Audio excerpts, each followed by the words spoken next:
Yep. Still stopping. Go, go! Oh my gosh! American football, a revered United States pastime, supposedly enjoyable for people of all ages. However, should our younger generation be able to participate in such a crude, self-harmful sport?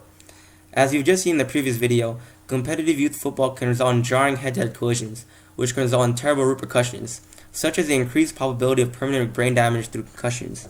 The Institute of Medicine reports that football consistently has the highest concussion rate of a high school sport at 11.2%, and football players receive impacts to the head on average 240 to 1,000 times per season. In fact, researchers from the University of Pittsburgh and Cornell University tracked 468 participants from 4 youth tackle football leagues in western Pennsylvania in 2013 and found that while college football had a slightly higher concussion rate during practice, the youth football rate for concussions during games skyrocketed.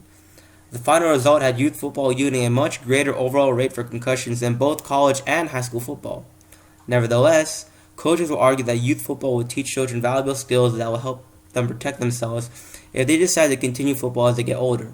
Although this may be true, if a child suffers a concussion or repeated knocks to the head due to football, this could lead to serious brain injury. Dr. Ann McKee, chief neuropathologist at Boston University, testified that because a young athlete's brain is still developing, the effects of a concussion, or even many smaller hits over a season, can be far more detrimental compared to the head injury in an older player. Furthermore, youth football should be eliminated immediately, as coaches for the sport are uncertified and incapable of protecting our youth in football. According to CNN, many organizations, including Pop Warner, simply require coaches to complete an online course every 3 years. Youth football coaches' lack of credibility have been evident throughout the years, as a study released by the Center for Injury Research and Policy at Nationwide Children's Hospital last year revealed that between 2005 and 2008, about 40% of athletes with a concussion were allowed to play too soon. Many youth football supporters will advocate that children are instilled with values of confidence, teamwork, and leadership, and that these values are worth the risk that American football holds. However, are these values more important than the lives and well-being of America's children? In 2008, 16-year-old Ryan Daugherty died after suffering 2 concussions within a week, and in the same year, 14-year-old David Boss died after playing a junior high school game despite complaining of a headache.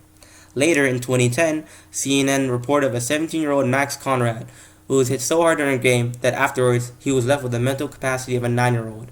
No family should ever have to experience such a tragedy, especially from a game that is celebrated at many American households.